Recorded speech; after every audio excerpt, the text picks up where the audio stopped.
सत श्री अकाल। सभी को नमस्कार। मेरे पंजाबी बहन भाई हैरान हो गए कि मैं हिंदी में क्यों बोल रहा हूँ। दरअसल आज का जो वीडियो है इसकी ज़रूरत थी कि इसे हिंदी में बनाया जाए, क्योंकि मुझे बहुत सी बातें अपने उन भाइयों को सुनानी है या समझानी है जिनको पंजाबी नहीं आती। तो मैं कई दिनों से सोच रहा था, पिछले एक हफ्ते से सोच रहा था कि मैं हिंदी में वीडियो बनाऊं, क्योंकि मेरी आत्मा मुझे अंदर से कटोच रही थी। मेरा मन मुझे शांत बैठने नहीं दे रहा था और मैं बहुत दुखी भी था और परेशान भी था। अब आप सोचेंगे कि ऐसी कौन सी परेशानी है जो पिछले एक हफ्ते से है।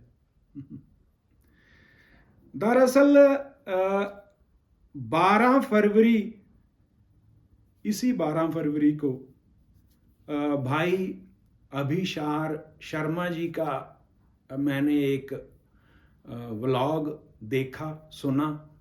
आप सभी जानते हो कि भाई अभिशार शर्मा जी बहुत बड़े जर्नलिस्ट हैं, पत्रकार हैं और हिंदी पत्रकारिता में उनका बड़ा नाम है।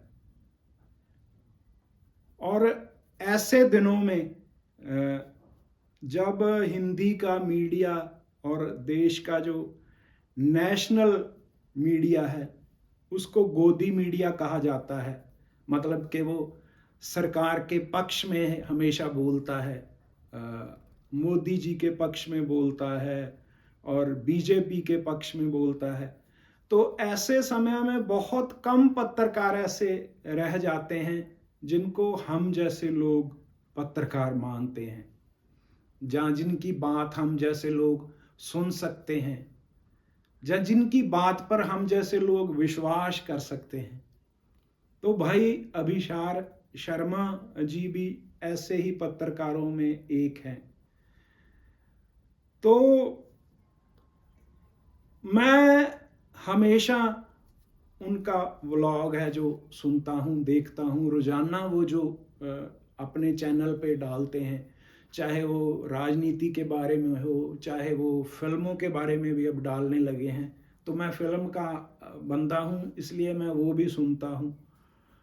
और लगभग 99% हमारी जो सोच है, हमारी जो विचारधारा है, वो लगभग एक जैसी होती है। फिल्मों के बारे में भी जो बताते हैं, वो पुरानी फिल्मों के बारे में बताते हैं, तो वो भी लगभग मेरे विचार हैं उनसे मिलते होते हैं भाई अभिशार शर्मा जी के विचार। और पुरानी अमिताभ बच्चन के टाइम का सिनेमा हो, जहाँ आज शाहरुख के वो फैन हैं, तो मैं भी लगभग उन्हीं के जैसा ही हूँ। हिंदी फिल्मों के बारे में मेरे विचार अभिशार शर्मा भाई की जैसे ही हैं। राजनीति में जब वो बीजेपी की या प्रधानमंत्री श्री नरेंद्र मोदी जी की जो विचारधारा है और उनका जो काम करने का एक स्टाइल है, जहाँ उनका जो एक राजनीतिक फलसफा है, जब उसकी आलोचना करते हैं तो मुझे ये लगता है कि ये ठीक कर रहे हैं, ठीक बात कर रहे हैं। कांग्रेस के बारे में भी जब वो बात करते हैं, राहुल गांधी के बारे में भी बात करते हैं, तो मुझे लगता है कि अभिशार शर्मा और ऐसे 2-4 और जो पत्रकार हैं, ये सुने जा सकते हैं, इनकी बातें मानी जा सकती हैं, इनको हम गोदी मीडिया में नहीं रख सकते।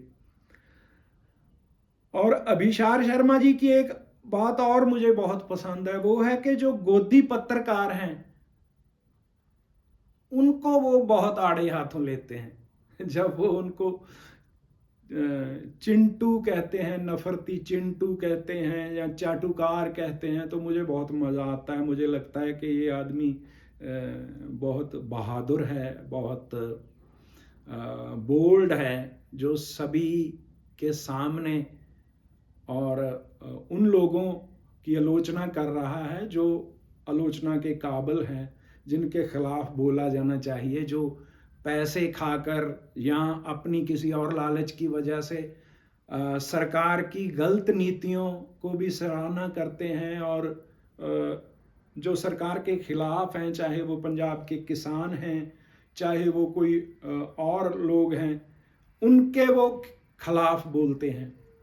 तो भाई अभिसार शर्मा उन सब की जिसको हम पंजाबी में कहते हैं ना कि रेल बनाते हैं, तो मुझे बहुत अच्छा लगता है। तो अगर कोई जेल जाकर आया है पत्रकार, तो उसके बारे में भी वो शरेआम बोलते हैं। तो मुझे अच्छे लगते हैं वो हर तरह से।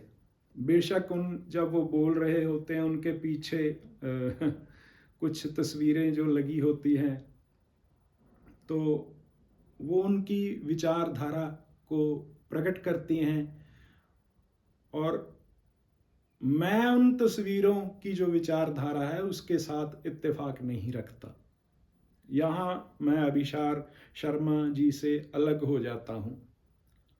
तो आज जो मैं बात कर रहा हूँ, जिस बात ने मुझे पिछले दिनों से तंग कर रखा है, तो वो एक इनका एपिसोड था किसान आंदोलन के बारे में।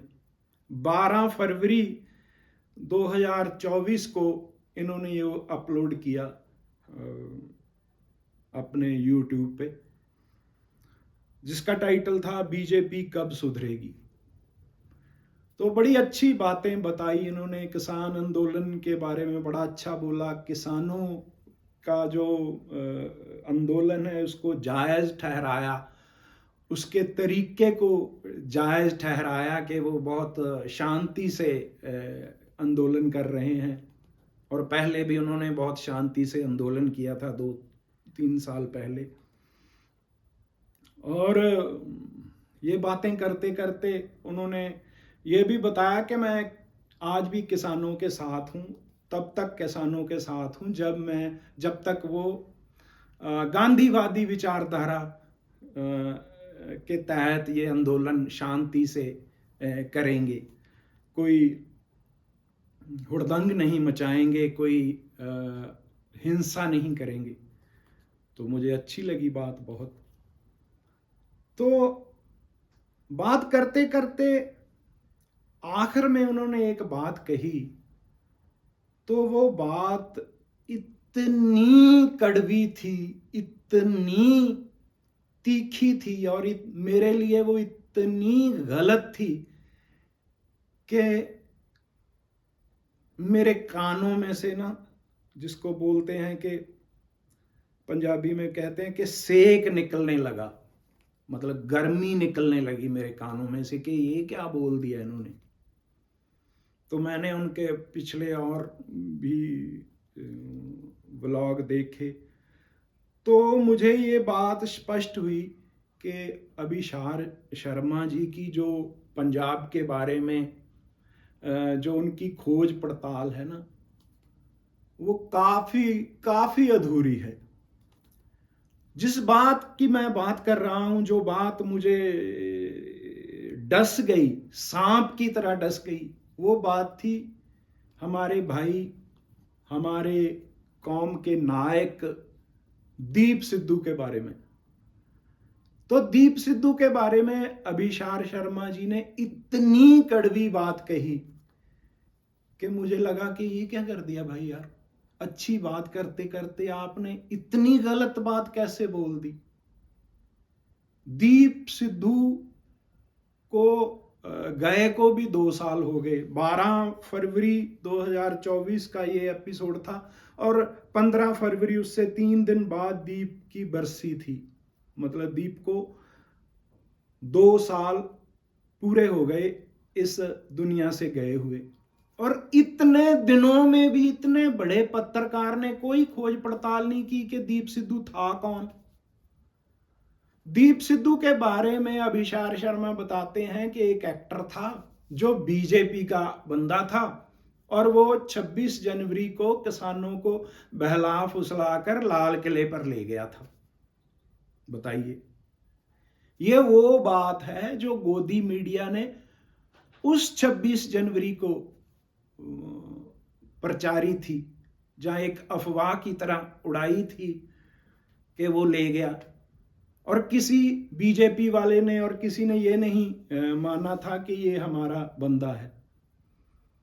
तो मैं आपको बताता हूं असल में बात क्या है। अभिषार शर्मा जी के लिए ही मैंने ये एपिसोड बनाया है। भाई नमस्कार, आपका हम बहुत आपकी इज्जत करते हैं। तो बहुत ही इज्जत के साथ मैं आपको ये बताना चाहता हूं कि आप दीप सिद्धू के बारे में इस तरह का बिहेवियर है ना जो आपका, वो प्लीज ना करें। आप दीप सिद्धू के बारे में पता करें कि वो था कौन।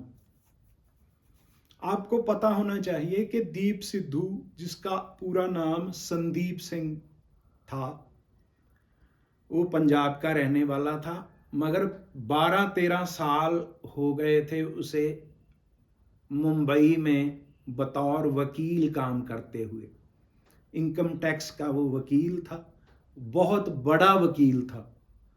बहुत बड़ा मीन्स बहुत बड़ा। तो फिल्म इंडस्ट्री के बहुत से लोग उसके क्लाइंट थे, बहुत से लोगों का वो कानूनी सलाहकार था, जैसे संजय लीला भंसाली, एकता कपूर और देओल फैमिली, धर्मेंद्र सनी देओल और अनिल कपूर और दीपक तिजोरी, जब वो फिल्में बनाया करते थे, प्रोड्यूसर थे। और एकता कपूर का वो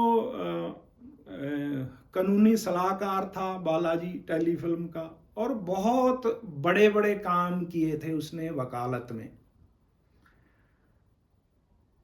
तो देओल फैमिली के साथ उसका खास लगाव था, क्योंकि पंजाब से थे, और पंजाबियों का एक तो लगाव होता है।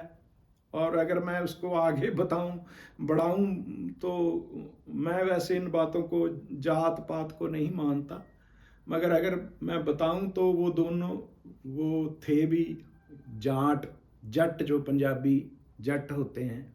तो ये सिद्धू थे, वो देओल थे। ऐसी बहुत सी जो बातें होती हैं वो एक दूसरे को करीब लाने में बड़ा काम करती हैं।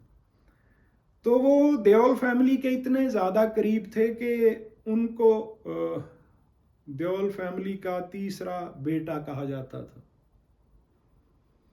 और मैं ये बातें क्यों बोल रहा हूँ, पहले मैं थोड़ा सा आपको ये भी बता दूँ, पंजाब वाले तो मुझे जानते हैं। मेरा नाम है अमरदीप सिंह गिल। मैं पंजाबी में शायर हूँ, रंगकर्मी हूँ, गीतकार हूँ, और फिल्म राइटर हूँ, और फिल्म डायरेक्टर हूँ। दीप सिद्धू की जो पहली फिल्म थी उसका नाम था रमता जोगी। वो गुड्डू धनोआ ने डायरेक्ट की थी। हिंदी फिल्मों के बड़े डायरेक्टर रहे हैं, जिन्होंने सनी देओल के साथ जिद्दी, सलाखें बनाई। गुड्डू धनोआ ने दीप की पहली पंजाबी फिल्म डायरेक्ट की थी रमता जोगी। वो ज़्यादा कुछ चली नहीं। तो उसके बाद क्या हुआ कि दूसरी जो उसकी फिल्म थी वो मैंने बनाई थी। वो मेरी पहली फिल्म थी एज राइटर डायरेक्टर, और दीप की दूसरी फिल्म थी एज हीरो, एज प्रोड्यूसर। उस फिल्म का नाम था जोरा 10 नंबरिया। वो फिल्म बहुत चर्चित हुई, बहुत पसंद की गई, और नेटफ्लिक्स पे खास तौर पे जब वो आई तो बहुत लोगों ने उसे हाथों हाथ लिया। पूरी दुनिया में दीप का, जो पंजाबी दर्शक थे उनमें दीप का नाम था जो जोरा ही पड़ गया। क्योंकि मैंने जब दीप को साइन किया था, उनको कहानी सुनाई थी, तो मैंने यही बात की थी कि जैसे अमजद खान को लोग गब्बर सिंह के नाम से जानते हैं, आपको जोरा के नाम से जानेंगे। तो मैं ये अपने मुंह मियाँ मिट्ठू नहीं बन रहा हूँ, मगर सच्ची बात बता रहा हूँ और आपको समझाने के लिए यह बात ज़रूरी है अभिशार शर्मा जी। तो जोरा के नाम पे ही दीप को जाने लगा। तो जोरा के बाद हमारी जो जोड़ी थी एज राइटर, डायरेक्टर और हीरो, वो लोगों ने उसको बहुत प्यार दिया। हमने जोरा सेकंड चैप्टर बनाई और दूसरे डायरेक्टर के साथ दीप ने साडे आले फिल्म बनाई, रंग पंजाब बनाई। और उसके बाद इन दिनों में जब मैं जोरा सेकंड चैप्टर शूट कर रहा था तो गुरदासपुर चुनाव आ गए। तो गुरदासपुर चुनाव में सनी देओल को एमपी की टिकट दे दी पंजाब में बीजेपी ने, और दीप सनी देओल का भाई जैसा था और सनी देओल का बहुत सा काम था जो लीगल मैटर होते हैं वो देखता था। तो दीप को साथ में गुरदासपुर जाना पड़ा। उसको था कि हमारा भाई अगर खड़ा हुआ है तो हार ना जाए, जीते। तो दीप ने सनी देओल के लिए चुनाव में वोट मांगे, सनी देओल के लिए मांगे, बीजेपी के लिए नहीं मांगे। एक भी वीडियो गुरदासपुर से आप मुझे दिखा दो जिसमें उसने कहा हो कि बीजेपी को वोट दो। सनी देओल को जब ये टिकट मिली उसी के सिलसिले में दीप की मीटिंग हुई नरेंद्र मोदी जी से, अमित शाह से, नितिन गडकरी से। सिर्फ सनी देओल के साथ गया था वो। और मैं मुंबई में रहता हूं और मुंबई में मैं सेकंड चैप्टर जोरा जो लिख रहा था, तो सनी सुपर साउंड में हम ऑफिस तो उस ऑफिस हमारा भी वहीं में एक रूम में हमारा ऑफिस था, सनी सुपर साउंड, सनी देओल का जो स्टूडियो है। तो मैंने ये सारी बातें देखी हैं। और दीप की मेरे साथ नज़दीकियां इसलिए भी थी कि हम दोनों ही बठिंडा से हैं। पंजाब का एक बहुत नामवर डिस्ट्रिक्ट है बठिंडा, आपने सुना होगा। दीप का बचपन भी बठिंडा में गुजरा। दीप का गांव मुक्तसर साहब के नज़दीक है, मगर उसके चाचा ताया जो थे वो बठिंडा में रहते थे। और मैं बठिंडा का रहने वाला हूँ, मेरा जन्म बठिंडा का है। इसी कारण हम दोनों ने जो बैनर बनाया हमारा एज फिल्म प्रोडक्शन के लिए, उसका नाम भी हमने बठिंडे वाले भाई प्रोडक्शन रखा। आप देख सकते हो यूट्यूब पे भी जोरा है, आजकल अमेज़ॉन पे भी है। तो उसके बाद जब ये सनी देओल का चुनाव था तो सनी देओल के चुनाव के चलते ही दीप को ये बात समझ आ गई कि बीजेपी की जो राजनीति है वो पंजाब के लिए खतरनाक है। सनी देओल जीत तो गए, मगर दीप ने मुझसे आकर बात की कि भाई साहब ये तो लोग बड़े खतरनाक हैं। तो दीप के अंदर पंजाब के बारे में एक जज्बा था, प्यार था, और सिख परिवार का लड़का होने के कारण सिक्खी से प्यार था। हम अपनी जो हमारी कौम है उसके लिए एक हम शब्द इस्तेमाल करते हैं, पंथ। तो पंथ जो है हमारा, उसके लिए हम कुछ भी कर सकते हैं। अपने धर्म के लिए, अपने इतिहास के लिए, अपने गुरुओं के जो पद चिन्ह हैं उन पे चलने के लिए हम कुछ भी कर सकते हैं। तो दीप के अंदर भी यही जज्बा था कि पंजाब को बचाना पड़ेगा। तो उधर थोड़े देर बाद उसने नई फिल्म का शूट करना था और किसान आंदोलन शुरू हो गया। तो दीप यहाँ आ गया, शूट करने आया था, मगर किसान आंदोलन की वजह से उसने शूटिंग नहीं शुरू की। शंभू बॉर्डर पर उसने डेरा डाल लिया और यहाँ पे तंबू गाड़ कर वो बैठ गया। और पंजाब में तब तक दीप का नाम बन चुका था, क्योंकि वो फिल्म की वजह से भी जोरा उसको जानते थे लोग, और वो रोज किसी ना किसी पंजाब के मुद्दे पर लाइव हुआ करता था फेसबुक पे। वो बहुत से आप वीडियो देख सकते हैं। तो वो सारे मुद्दों पर जब वो होता था तो लोगों में उसकी एक शाख बन गई थी। तो बहुत से नौजवान शंभू बॉर्डर पे उसके साथ आकर बैठे। तो यहाँ से मेन जो बात थी शुरू हुई। तो फिर किसान यूनियन थे जो सभी इकट्ठे हुए और दिल्ली को कूच करने की जो बात हुई।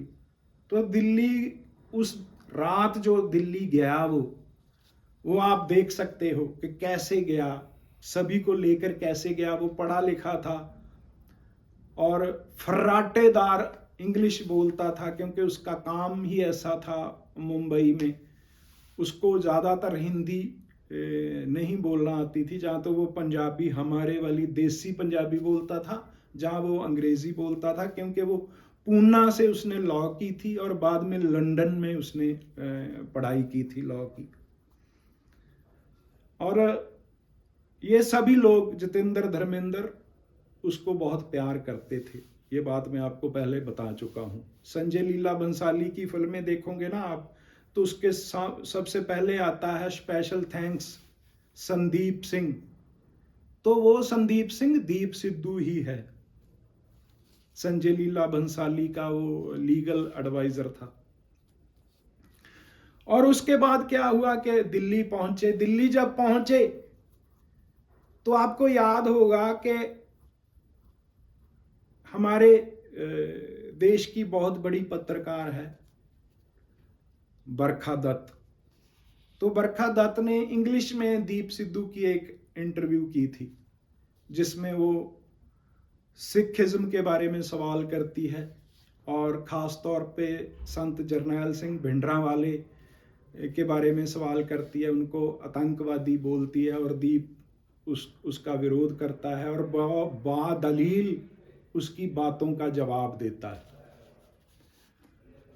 और उसके बाद दीप ने दिल्ली में भी जितनी देर मोर्चा चला, तो वो सिखिज्म को लेकर, जो सिख इतिहास को लेकर और सिख जो हमारा कल्चर है, हमारा जो पंथ है, उसकी जो बातें हैं, उसका जो फलसफा है, उसका जो स्टाइल है ऐसी लड़ाइयाँ लड़ने का, उसको अपना मॉडल समझा। और हमारे जो केसरी निशान साहब हैं, हमारे जो सिक्खी के झंडे हैं, उसके नीचे उसने ये जो था वो पूरे का पूरा मोर्चा लड़ा। यहाँ पे उसकी जो विचारधारक एक तरह की बहस चलती रहती थी, वो चलती थी जो वामपंथी लोग हैं, कम्युनिस्ट प्रभाव वाली जो किसान जथेबंदियां हैं, उनके साथ उसकी बनती नहीं थी, क्योंकि शुरू से ही एक तरफ सिक्खी और दूसरी तरफ वामपंथी, ये एक दूसरे के उल्ट ही रहे हैं पंजाब में। वामपंथी जब खास तौर पे जो गर्म ख्याली सिख होते हैं, उनको जब वो खालिस्तानी बोलते हैं, तो गर्म ख्याली सिख हैं जो वो इस बात को सम्मान समझते हैं कि ये कोई गाली नहीं है कि हम खालिस्तानी हैं, हम इस विचारधारा को मानते हैं, हम संत जरनैल सिंह भिंडरांवाले को मानते हैं। गर्म ख्याली सिख हमेशा इस बात पे खड़े रहते हैं। और वामपंथी हैं जो कम्युनिस्ट प्रभाव वाली जो जथेबंदियां हैं, वो उनके साथ इनकी बनती नहीं है। तो बहुत सी वहाँ पे भी बहस होती थी। तो बहरहाल इसी दौरान वो बीजेपी का जो ये सनी देओल था एमपी और ये पूरा परिवार था, इससे अलग हो गया। और एक दिन उसने मुझे बताया कि भाई साहब, तो वो मुझे सर कहता था, अपने पिता समान समझता था। तो उसने मुझे कहा, सर आज बॉबी देओल का फोन आया था तो उसने मेरा बहुत दिल दुखाया। बॉबी देओल ने मेरे को बोला कि तुमने सनी भैया के पीठ में छुरा घोंपा है। तो मैंने कहा कि भैया मैंने सनी देओल भाई को कोई दुख नहीं पहुंचाया, कोई उसके खिलाफ नहीं बोला, तो मैंने कैसे छुरा घोंपा हुआ? तो मैं तो अलग हो गया ना। आप बीजेपी के हो, मैं बीजेपी का ना कभी था ना कभी हूंगा। आपको यहां एक बात और बता दूं, बीजेपी ने बहुत कोशिश की थी जब गुरदासपुर जीत ली थी कि इस लड़के को लाओ बीजेपी में, क्योंकि बीजेपी देख रही थी कि ये जो तेज तरार लड़का है, जो सनी देओल से ज्यादा सक्षम है, इसको हम पार्टी में लेकर आए। मगर दीप ने ना कर दी थी कि मैं इस विचारधारा को नहीं मानता, आपके साथ मैं नहीं चल सकता। तो दीप ने को दुख हुआ, क्योंकि दीप एक अच्छा आदमी था, उसको अपने परिवार की तरह वो देओल्स के साथ रहा था। तो उसको लगा कि देओल्स अगर आज मुझे ये बात बोल रहे हैं कि मैंने गद्दारी की है तो बहुत बुरी बात है, क्योंकि मैंने गद्दारी नहीं की, मैं विचारधारक तौर पे अलग हो गया। और हम सभी ये बात जानते थे कि उसने कभी देओल्स के खिलाफ नहीं बोला, क्योंकि वो हमारे पंजाबी में बोलते हैं ना कि नमक खाया है जिसकी थाली में खाया है, हम उसके खिलाफ ऐसी वैसी बातें नहीं बोलते। विचारधारक तौर पे हम अलग हो जाते हैं तो चुपचाप अलग हो जाते हैं। तो ऐसे ही दीप अलग हो गया और उसके बाद किसान आंदोलन था, उसकी जीत हो गई। तो उसके बाद जब दीप 26 जनवरी वाला आया तो 26 जनवरी को दीप नहीं लेकर गया था, दीप वहां दोपहर को गया। आप पता करो, 26 जनवरी को किसान खुद गए थे, किसान लीडरों ने खुद कहा था कि लाल किले पे जाएंगे, सभी किसान लीडरों ने। आप मनदीप पूनिया की किताब पढ़ लो, ये मेरे पास है किताब, ये जो ग्राउंड जीरो, ये इसमें भी लिखा है। दीप नहीं लेकर गया था, दीप तो 2-2:30 बजे गया था। और जो लाल किले पे तिरंगा किसी ने नहीं छेड़ा, खाली पोल पे जो हमारा निशान साहब है वो लगाया था जुगराज सिंह ने, ये सभी को पता है। दीप किसी को बहला फुसला कर नहीं लेके गया, दीप ने कोई हिंसा नहीं की। दीप बाद में बोला है ट्रैक्टर पे खड़े होकर कि हमारे किसान जो नेता हैं वो आए और इस आंदोलन को अपने हाथ में ले लें, हम बच्चे हैं उनके। मगर किसान लीडर नहीं आए, क्योंकि वो वामपंथी विचारधारा वाली बात जो मैं पहले बोल चुका हूं, इसी कारण वो दीप से जलते थे, दीप के विरुद्ध थे, वो नहीं आए। तो सारा जो भंडा था वो शाम तक दीप के सर फोड़ा जा चुका था। हमारे पंजाब के खुद लोग जो किसान यूनियन वाले और वो दीप के खिलाफ फेसबुक पे डाल रहे थे स्टेटस, और हम जैसों को भी ये भुगतना पड़ा। हमको भी धमकियां दी गई कि तुम दीप के साथी हो, तुम्हें भी देख लेंगे। हमारे बच्चों को भी ये देखना पड़ा।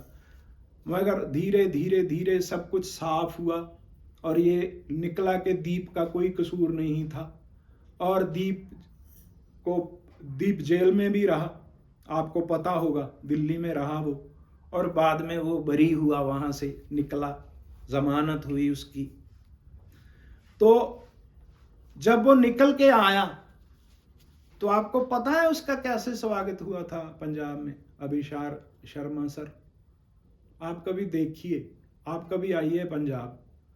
आज दीप नहीं है, मगर आप पंजाब आकर देखिए कि वो कैसा प्यार करते हैं लोग, उसको कैसे याद करते हैं। दहाड़े मारकर रोते हैं आज भी पंजाब के लोग। दीप एक बहुत बड़ा हीरो, कौमी नायक बनकर उभरा जब जेल से छूट कर आया। जितनी नफरत 26 जनवरी को उसके खिलाफ हुई थी, उससे 1000 गुना ज्यादा प्यार उसको मिला। अभिषार शर्मा सर, मुझे हैरानी होती है, आप जैसा योग्य पत्रकार, बिल्कुल किसी बात की आपने खोज पड़ताल नहीं की, एक बात आप पकड़ कर बैठे हो कि बीजेपी का आदमी था वो एक्टर। दीप को घर घर में लोगों ने प्यार दिया, घर घर में। और फिर वो मनहूस दिन आया जब 15 फरवरी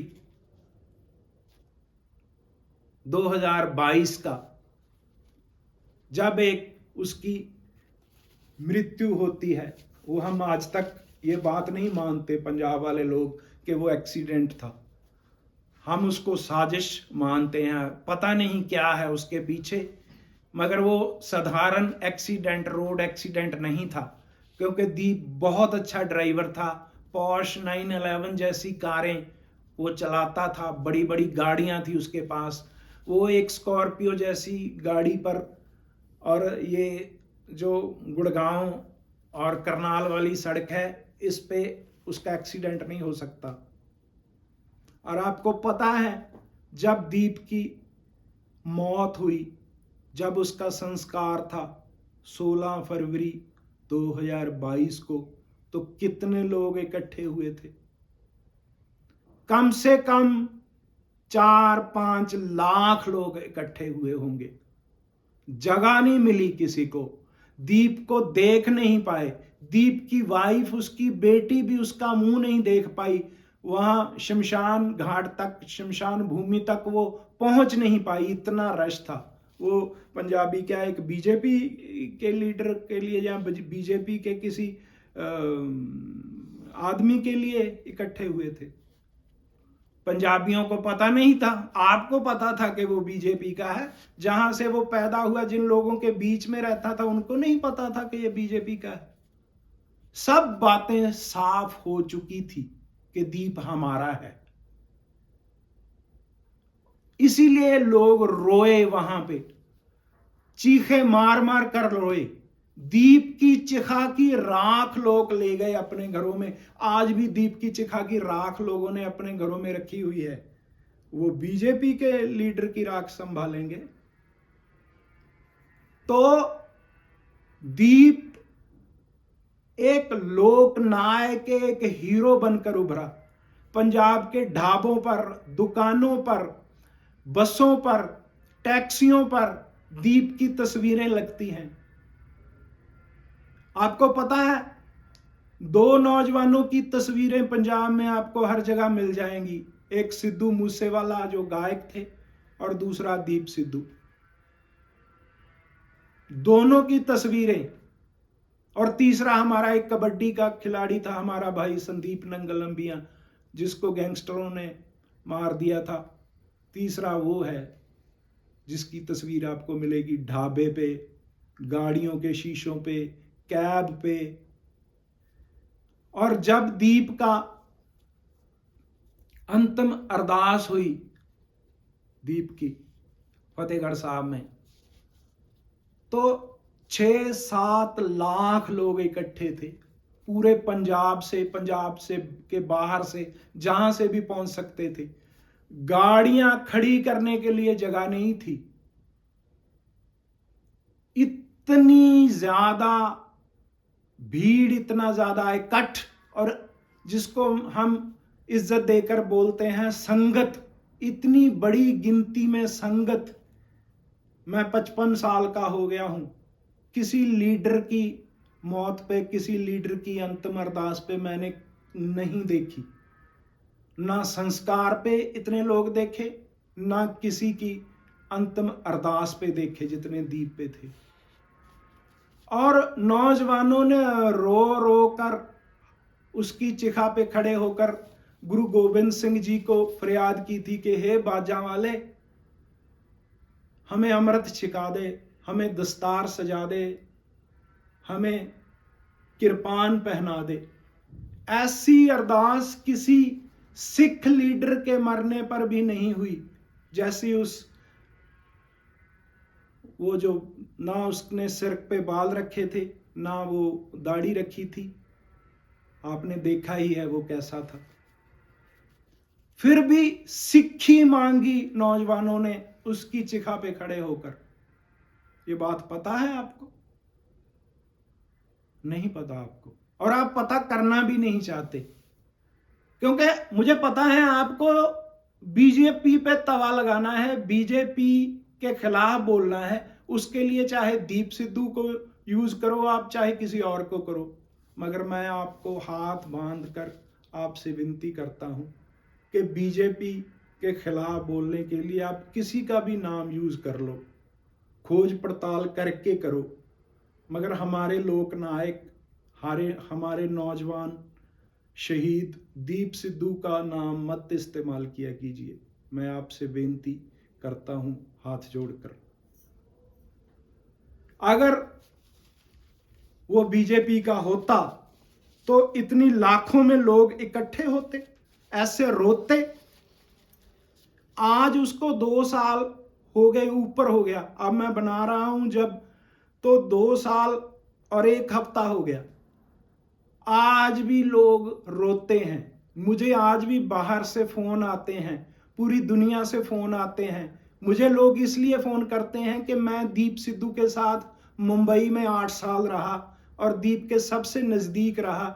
मैं दीप का भाई भी था, उसके बाप की तरह भी था, उसका वो जो बोलते हैं फ्रेंड, फिलोसफर एंड गाइड, उसका डायरेक्टर भी था। मेरी फिल्म के डायलॉग ਭੱਜਣ ਵਾਲੇ ਨੂੰ ਧਰਤੀ ਚਾਹੀਦੀ ਆ, ਉੱਡਣ ਵਾਲੇ ਨੂੰ आसमान, ਤੇ ਸਾਨੂੰ ਇਹ ਦੋਵੇਂ ਚਾਹੀਦੇ ਨੇ। वो जोरा 10 नंबरिया के डायलॉग थे जो पोस्टर बन गए। अभी दीप की जो बरसी थी सेकंड, और कहीं भी देख लो उसके पोस्टर बिकते हैं। वो किसी बीजेपी नेता के पोस्टर नहीं बिकते, वो हमारी कौम के लीडर के पोस्टर बिकते हैं। मैं ये बेनती कर रहा हूं आपको कि आप दीप के बारे में पता कीजिए। हां, एक बात है, ये जो मनदीप पूनिया की किताब है ग्राउंड जीरो किसान आंदोलन, इसमें भी मनदीप पूनिया ने दीप का बहुत कम जिक्र किया है, क्योंकि मैं ये मानता हूं कि मनदीप पूनिया जो है वो उस विचारधारा को नहीं मानता जो सिख, एक सिक्खी में जो आगे गर्म ख्याली हैं, जिनको आप खालिस्तानी बोल सकते हो। और दीप हर विचारधारा के बारे में बहुत दलील से बात करता था। वो संत जरनैल सिंह भिंडरांवाले के बारे में भी बहुत दलील से बात करता था, वो खालिस्तान के बारे में भी बहुत दलील से बात करता था। इसलिए मनदीप पूनिया उसके साथ सहमत नहीं रहा होगा, इसलिए उसने बहुत कम जिक्र किया इस किताब में दीप का, जितना बनता था उतना नहीं किया। आप भी दीप का विरोध इस बात से कर सकते हो कि वो गर्म ख्याली जो लोग हैं, जो पंजाब की जायज मांगे हैं, जो आनंदपुर साहब का मता है, जिस मते पे कभी पहले पंजाब के हालात बिगड़े थे और पंजाब को इतनी बड़ी लड़ाई लड़नी पड़ी, जिसको आप खालिस्तान की लड़ाई का नाम दे दो, चाहे बुरे दिनों का नाम दे दो, मगर उस विचारधारा को मानने वाले उसको ऐसे नहीं देखते जैसे आप लोग देखते हो। इस कारण आप दीप का विरोध कर सकते हो, मगर दीप को बीजेपी का कहकर आप दीप का विरोध नहीं कर सकते, क्योंकि आपके पीछे महात्मा गांधी की तस्वीर लगी होती है, जहां दयानंद जी की तस्वीर लगी होती है, जहां वो अपना जो भी जिन लोगों को भी आप मानते हो, आप बोलते हो कि मैं शांति प्रिया जो आपका आंदोलन है उसकी हिमायत करता हूं, हम आपके आभारी हैं, हम भी शांति प्रिय हैं। हमारा फलसफा भी ऐसा ही है, हम लंगर लगाते हैं, हम देग छिकाते हैं, हम गरीब और भूखों की मदद करते हैं, मगर हम जो हमारे सर पर चढ़कर आ जाए उसके लिए तेग भी निकालते हैं, तलवार निकालते हैं, हथियार निकालते हैं। हम विचार की लड़ाई भी लड़ते हैं और हथियार की लड़ाई भी लड़ते हैं। और हो सकता है कि आपको हथियार की लड़ाई ना पसंद हो। हमारे गर्म ख्याली जो नौजवान हैं, जहाँ दीप जिस विचारधारा की बात करता था, हो सकता आपको ना पसंद हो, इसलिए आप दीप का विरोध कर सकते हो, मगर हमारा वो हीरो है, आप उसको बीजेपी का बंदा कहकर उसकी बेइज्जती ना करें। मैं यही आपसे विनती करता हूँ। हम आपको बहुत प्यार करते हैं, हम आपकी बहुत इज्जत करते हैं, क्योंकि आप सेंटर में बैठकर, देश के केंद्र में बैठकर देश की जो सरकार है उसकी गलत नीतियों की आलोचना करते हो, और आप बहुत बहादुरी के साथ करते हो ये सब। जैसे रवीश कुमार जी हैं वैसे ही आप हो। हम आपकी इज्जत करते हैं, मगर प्लीज़ दीप सिद्धू के बारे में अपने विचारों को आप स्पष्ट करें। धन्यवाद।